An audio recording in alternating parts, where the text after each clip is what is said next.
Hey, welcome to my channel, Josh Gordon Music. This is a Line 6 Pod Go video, but it's going to be focusing on the Powercab 112. Now, it's not the 112 Plus with all the display here and extra features, which I think I'm going to get. This is a nice cabinet, and it's bare bones, and it's used. I got this used, so it has it looks like it's been loved. So, but it's pretty good for what I paid for it. You know, I got about $300-400 off of what it would sell for brand new. So, and it pairs nicely with the Pod Go. This is lightweight. I'd say it's about 35 pounds. So it feels about about 10 pounds lighter than my usual Fender Hot Rod Deluxe that I like to bring out. And this has 6 speaker voicings, so you could get like an Eminence, a Jensen, a Celestion, a Vox one. We'll look at that in another segment. I'll turn this thing around and we'll have a little look at all the controls, and there's not much to it. There is a ground lift switch, and then there's also a low cut, 80 hertz. So I have this with the cut on, and I have this on flat, so no speaker voicing. So the speaker sim is coming from the Pod Go here, which I have here, and I have 2 presets. One's a dirty one, one's a clean one. So let's hear some sounds, and then we'll look at the back of this thing.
Alright, so that was some dirt. Now I'm going to flick it on to my clean. Okay, so I do have some chorus and a delay going on, but I don't have them engaged yet, so I'll just play some regular clean style stuff, and then I'll flick those things on just to hear.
All right, I like using those trails for that stuff.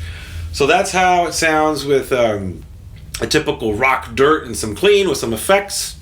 Okay, and so far so good. I like this. I mean, I'm not gonna lie. I'm more interested now in getting a Powercab 112 Plus, just for that, you know, the display and functionality. A couple of dials up here, and that's easier to see too, because I mean, if you want to check, we're gonna look at the back. And when you want to check your signal to see if you're clipping or not, you got to go, you know, hunch over and look at the back of this thing. But anyways, still, if you can't afford the Powercab 112 Plus or the 212 and anything above This is still really good, and I'm going to be gigging with this tomorrow night, and I can't wait. All right, let's have a look at the back of this thing. Okay, welcome to the back side of the Powercab 112. So I'll do a little playing again so you can hear some of the cleans and some of the dirts.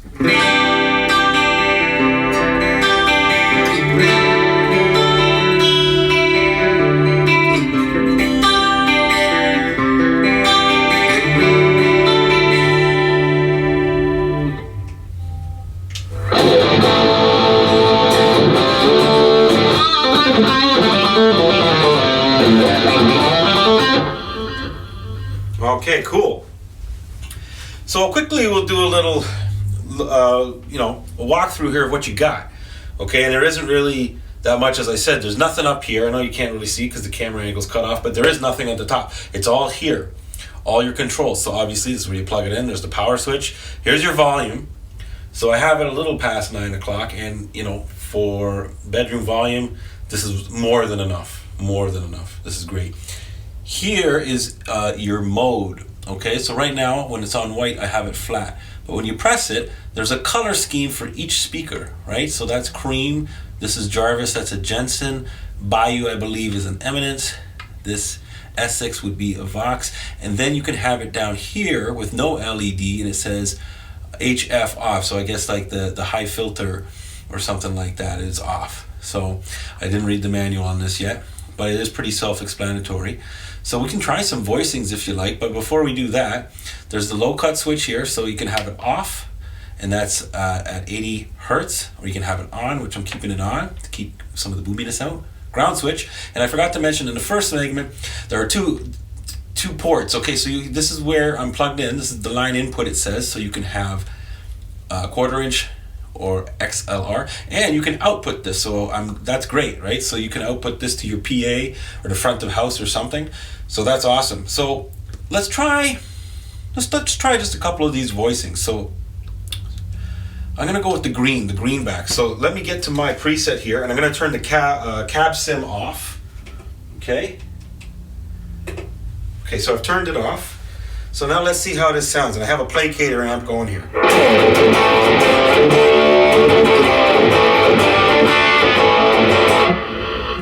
Okay, so I know you can't really tell too well because we're using a phone and a USB mic here. To me, it sounds pretty good. And using these sims is supposed to make the speaker in here more voiced, like a real, I guess, a regular cabinet speaker. So I guess to give you that amp in the room feel. To be honest, I think it is pretty cool that way, and does give me a little bit more. Not to a great extent. There was nothing wrong with my cab sim, but let me play it again. Oh, better turn on the guitar.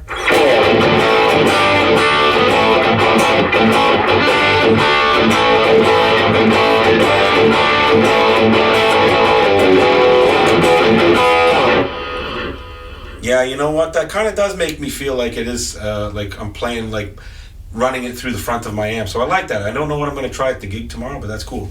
And if you saw during that clip, there was a signal light here that was flickering orange a bit. That's okay. All right, because if you have it just on green, you might be a little too low for your signal, right? You want to maximize your Pod Go's signal. Definitely if you see red, okay, you got to dial back.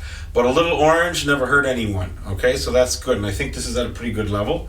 So let's play it again. Let's try another speaker just for the hell of it. Let's try the Jarvis. I believe, is that Jarvis? Yeah.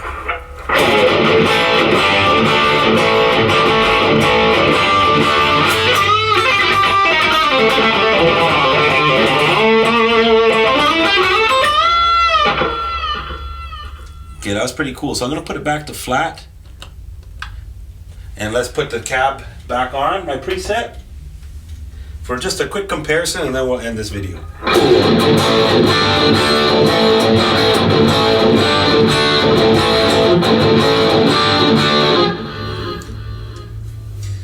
Yeah, okay, so my thoughts are that definitely, it sounds a little more boxed. So it definitely was a little more life when you were using these speaker voicings. However, I felt it was a little less oomphy. So maybe if I took off the low cut and used one of these voicings, that would be okay. But I'm not going to bore you to death going on and on and on. Bottom line is, this is cool. I'll give you my final thoughts in a minute. All right, so what are my final thoughts here? I like this. This is a great find. I found it up here in Canada at Long and McQuaid, which is our biggest retail chain compared to maybe something like Guitar Center or maybe even Sweetwater down in the US, not sure. Anyhow, it was a great deal. I'm glad I jumped on it. Would I buy this new if I tested it in the store?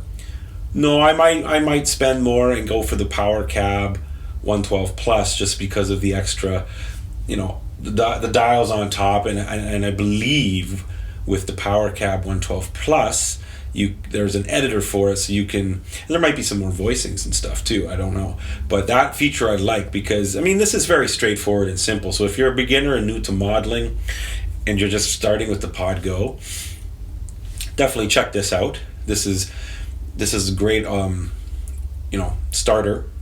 I don't even call it a starter thing. That's belittling it. This is really good. And I'll quickly, if there's going to be some comments on what do you think about this compared to the Head Rush, I like this way better than the Head Rush. I'll be honest. Nothing wrong with the Head Rush. I have a Head Rush 108 FRFR. It's more compact, a little lighter, but it doesn't have all the features. It has 2 inputs. That's great. And you can run that output into your board, your PA board, front of house, but it doesn't have any voicings. It does have like a mid scoop on it, but I like this better. I think this sounds more alive. Definitely using one of these 6 speaker options to make this more like an amp in the room sound. It's something to check out, and it might make your presets have a little more life and gusto to them.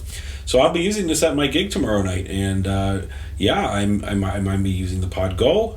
I'm not sure if I'm going to use my Helix LT or my HX Stomp, man. They're all great choices. They're beautiful products by Line 6. So bottom line, definitely check this out.